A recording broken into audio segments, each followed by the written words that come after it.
नमस्कार, इस वक्त हम रांची के खेलगांव स्टेडियम के भीतर में हैं और आज झारखंड मुक्ति मोर्चा का 13वां केंद्रीय महाधिवेशन यहां चल रहा है। मुख्यमंत्री हेमंत सोरेन महाधिवेशन में प्रवेश कर चुके हैं। झारखंड मुक्ति मोर्चा के कार्यकारी अध्यक्ष हैं, उनके साथ उनके पिता शिबू सोरेन गुरुजी जो कि झारखंड मुक्ति मोर्चा के अध्यक्ष हैं, वो भी भीतर प्रवेश कर चुके हैं। आप देख सकते हैं विजुअल्स में व्हील चेयर पर किस तरीके से उन्हें व्हील चेयर पर लेकर आया जा रहा है। उनके साथ उनकी धर्मपत्नी रितु सोरेन थी, कल्पना सोरेन थी और उनके अलावा तमाम जो जेएमएम के जो मंत्री हैं, विधायक हैं, वो एक एक कर शुरू से ही प्रवेश कर चुके हैं। कुछ ही समय में महाधिवेशन जो है वो शुरू हो जाएगा। काफ़ी इम्पोर्टेंट महाधिवेशन कहा जा रहा है झारखंड मुक्ति मोर्चा के लिए, चूँकि जब से पार्टी अस्तित्व में आई है उसके बाद से इस समय मौजूदा 2025 में पार्टी सबसे मजबूत स्थिति में है। पार्टी के पास 34 विधायक हैं। अब तक में शायद ही नहीं, आज तक इससे पहले कभी झारखंड मुक्ति मोर्चा इतनी मजबूत स्थिति में नहीं थी। उस परिप्रेक्ष्य से भी ये काफ़ी इंपॉर्टेंट कहा जा रहा है। इसके अलावा झारखंड के अलावा भी कई अन्य राज्यों से डेलीगेट्स जो हैं वो यहाँ पर पहुँच रहे हैं। दूर दराज के जो राज्य हैं जैसे गुजरात, वहाँ से भी कुछ डेलीगेट्स ने यहाँ आने को लेकर के अपनी उपस्थिति दर्ज कराई है। तो काफ़ी इंपॉर्टेंट महाधिवेशन होने वाला है। आप विजुअल्स में देख सकते हैं झामुमो का कह सकते हैं पूरा राज्य का जो कैडर है, जो कि इम्पोर्टेंट लोग हैं, वो इस स्टेडियम के भीतर अभी इस वक्त मौजूद हैं। तमाम मंत्री हैं, तमाम विधायक हैं, कार्यकर्ता हैं, बूथ के कार्यकर्ता हैं, जिला अध्यक्ष सभी हैं। और विशेषकर इस महाधिवेशन में झारखंड मुक्ति मोर्चा का जो संविधान है उसमें काफ़ी संशोधन किया जाएगा। उसमें कुछ नई चीज़ें लाई जाएंगी जिससे पार्टी को आगे विस्तार करने में आसानी हो। इसके अलावा जो वक्फ बिल को लेकर के जो पूरी बातचीत चल रही है पूरे देश भर में, वक्फ बिल को लेकर के भी महाधिवेशन में एक प्रस्ताव पारित किया जा सकता है कि वक्फ बिल के खिलाफ झारखंड मुक्ति मोर्चा अपनी उपस्थिति दर्ज कराएगा। वक्फ बिल को लेकर के पूरे राज्य में इस वक्त बहस छिड़ी हुई है। देखना होगा महाधिवेशन में क्या चीज़ें बाहर निकल कर आती हैं। हमने भी कई मंत्रियों से, कई विधायकों से बातचीत करने का प्रयास किया, जिसमें तोरपा के जो जेएमएम विधायक हैं उनसे हमने बातचीत की वक्फ बिल को लेकर के। इसके अलावा पूर्व मंत्री जेएमएम के मिथिलेश ठाकुर वो भी यहाँ पहुँचे थे, उनसे भी हमने बातचीत की। उसके अलावा कई जो विधायक हैं उनसे बातचीत की। पूरी बातचीत आप आगे देखिए। शुक्रिया। कई परिस्थितियों की 13वां अधिवेशन है। पार्टी के महत्वपूर्ण विषयों पर चर्चा होगा, राजहित में, जनहित में। और पूरे हम लोग समझते हैं कि 8-10 स्टेट का डेलीगेशन आया है और सभी विषयों पर चर्चा होगा और चर्चा के अनुरूप फिर आगे पार्टी काम करेगी। आप बाबा साहब भीमराव अंबेडकर का जो भी स्टैच्यू देखिएगा, उनके हाथ में संविधान, लाठी औजार संविधान है हमारे लिए। हम लोग जैसे पिछड़ी जाति से आते हैं, बाबा साहब ने हम लोग को रिजर्वेशन दिया, तब हम लोग इतना आगे आए।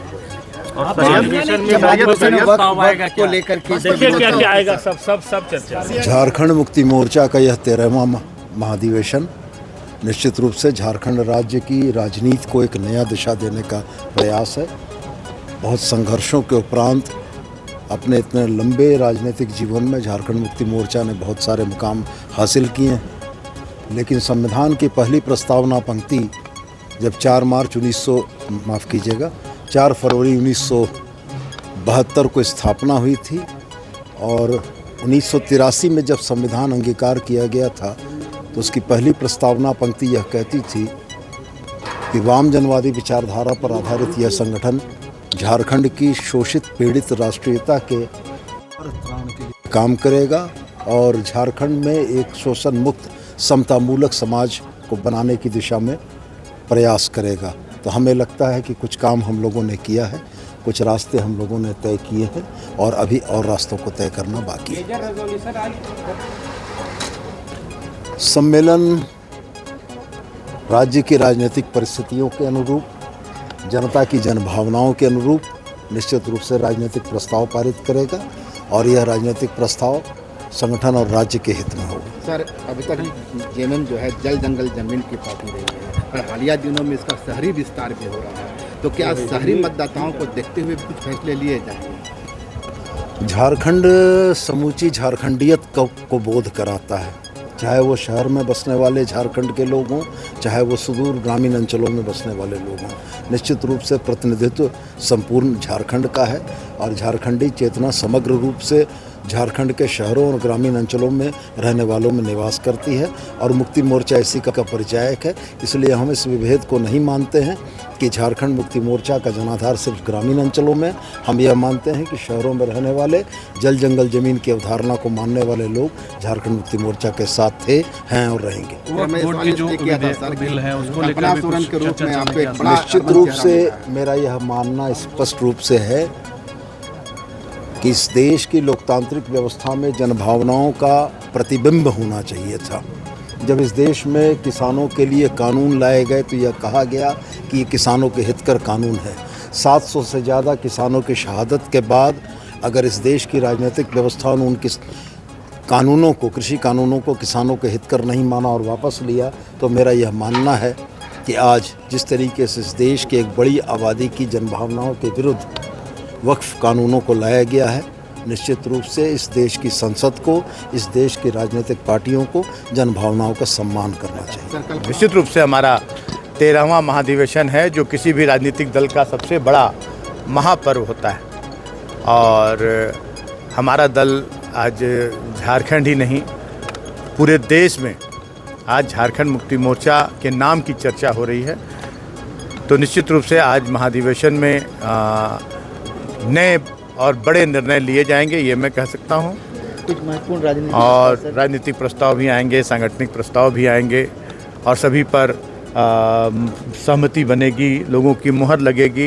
देखिए वक्फ का तो जो वक्फ संशोधन विधेयक आया है ये तो सिर्फ जनता को भटकाने के लिए, क्योंकि केंद्र में बैठी सरकार जो मूलभूत समस्याएं हैं उस पर कभी चर्चा नहीं करती है। उस पर कोई गरीबी पर नहीं, बेरोजगारी पर नहीं, शिक्षा पर नहीं, सिंचाई पर नहीं और आधारभूत संरचनाओं के विकास पर नहीं। ये ऐसे 2, 4, 6 महीने में ऐसे मुद्दे उभारती रहती है जिससे जनता भटकाव की ओर जाए और मूल मुद्दों से जनता का ध्यान निश्चित रूप से हमने खुद खुलकर कहा है। मैं भी वक्फ बोर्ड के विरोध प्रदर्शन में मैं खुद शामिल हुआ हूँ। पार्टी का विरोध है, पार्टी इसके इस वक्फ बिल का विरोध करती है। आज हम वक्फ बिल ला रहे हैं। कल आप देखेंगे, कल इन लोग का जो हमारे जो केंद्र में बैठी सरकार है वो ना हिंदुओं की है, ना मुसलमानों की है, ना सिखों की, ना ईसाइयों की है, वो सिर्फ अपनी सत्ता की है। उन्हें सत्ता चाहिए इनके प्रकरण। आज वक्फ बिल आया है जो वक्फ का मतलब अच्छी तरह से जानते हैं कि दान में दी हुई कि मुस्लिमों के द्वारा जो दान में दी हुई ज़मीन होती है उस पर उनके जो कार्य होते हैं उन पर उनका अधिकार, उसके लिए बोर्ड बना है। हाँ, बेवजह उसमें टांग घुसेड़ना, कल सिख समुदाय के में टांग घुसेड़ेंगे, परसों ईसाई समुदाय में, और आने वाले दिनों में अब देखेंगे जो सनातनी की कारट लगाते रहते हैं। आने वाले दिनों में जो हमारे हिंदू भाइयों के जो बड़े बड़े हिंदू हमारे जो मठ हैं, बड़े बड़े जो अखाड़े हैं, उनकी भी संपत्तियों पर इनकी नज़र होगी। इसलिए हम सभी लोगों को कहते हैं कि सावधान रहना होगा, समय रहते चेतना होगा, ताकि हमारा लोकतंत्र बचा रहे, हमारा संविधान बचा रहे और इस तरह के तुगलकी फरमान जारी ना हो। देखिए ये भी अब देखिए ये सारे प्रस्ताव सभी लोग मिलजुल कर बनाते हैं। राजनीतिक प्रस्ताव की कमेटी, उसमें मैं भी हूँ उस कमेटी में, लेकिन उसको अभी जब हम सब मिल बैठकर उस पर मुहर लगेगी तब फिर आप लोगों को जानकारी मिलेगी। देखिए इससे पूर्व हमने काफ़ी अधिवेशन में हमें शामिल होने का अवसर मिला है। विधायक के रूप में मेरा पहला अधिवेशन अभी, और इस बार सरकार की गठन हुई है झारखंड में और हमारी तैयारी है संगठन को विस्तार करना, साथ साथ में झारखंड मुक्ति मोर्चा गुरु जी के जो सपने हैं उनको साकार करने के लिए हम लोग संकल्पित हैं और हमारी ओर से भी पार्टी संगठन को आगे बढ़ाने के लिए सुझाव है। आप लोग इस वक्त जिस स्थिति में है, झारखंड मुक्ति मोर्चा आज से पहले इतनी मजबूत कभी नहीं रही। लोग कह रहे हैं कि शिबू सोरेन गुरुजी के लेगेसी को और आगे ले जा रहे हैं हेमंत सोरेन। क्या फ्यूचर देख रहे हैं आप लोग? क्या राष्ट्रीय पार्टी बनने को लेकर के कुछ बातचीत चल रही है? क्या एकदम मतलब पूरा फोर्स करना है राष्ट्रीय पार्टी को? निश्चित रूप से जो है गुरु जी के संघर्ष से उपरी हुई पार्टी है और हेमंत सोरेन जी के नेतृत्व में आपने देखा पिछला कार्यकाल भी सरकार का बहुत अच्छा रहा और इस बार भी जो चुनाव हुए 2024 में उसमें भी अच्छे परिणाम आए हैं। संगठन का विस्तार दिन ब दिन अन्य प्रदेशों हो रहा है और निश्चित रूप से आने वाले समय में झारखंड मुक्ति मोर्चा एक बड़ी पार्टी के रूप में उभर के सामने आएगी। अन्य राज्यों से भी डेलीगेट्स आ रहे हैं, गुजरात में भी आप लोग पैर पसारने जा रहे हैं, मतलब क्या पूरी तैयारी क्या है? कुछ इंसाइट बताइए। इंसाइट यही है कि झारखंड मुक्ति मोर्चा का गुरु जी का जो विचारधारा है उसको हम लोग पूरे देश में हम लोग करना चाहते हैं और साथ में ये झारखंड मुक्ति मोर्चा आने वाले समय में पूरे देश में आपको देखने को मिलेगी, बड़ी पार्टी के रूप में देखने को मिलेगी। और वक्फ बिल को लेकर भी बड़ी चर्चा चल रही है। झारखंड में अब तक तो वैसी कोई हिंसक घटना अब तक नहीं हुई है, लेकिन वेस्ट बंगाल में हुआ है। आप लोग भी आज एक प्रस्ताव लाने वाले हैं कि वक्फ कानून को अधिवेशन जो हुआ है उसमें चेंजेस उसको झारखंड में लागू नहीं होगा। क्या मत आपका इस बारे में? निश्चित पार्टी संगठन का जो निर्णय हो आप लोगों के सामने हो और झारखंड में यहाँ हिंसा नहीं होती है और यहाँ किसी तरह कोई हिंसा नहीं होती और झारखंड मुक्ति मोर्चा सभी जाति सभी समुदाय के साथ लेके चलने वाली पार्टी है। पार्टी विभिन्न चीज़ों पर विचार कर रही है और जो भी होगा अच्छा। चलिए शुक्रिया।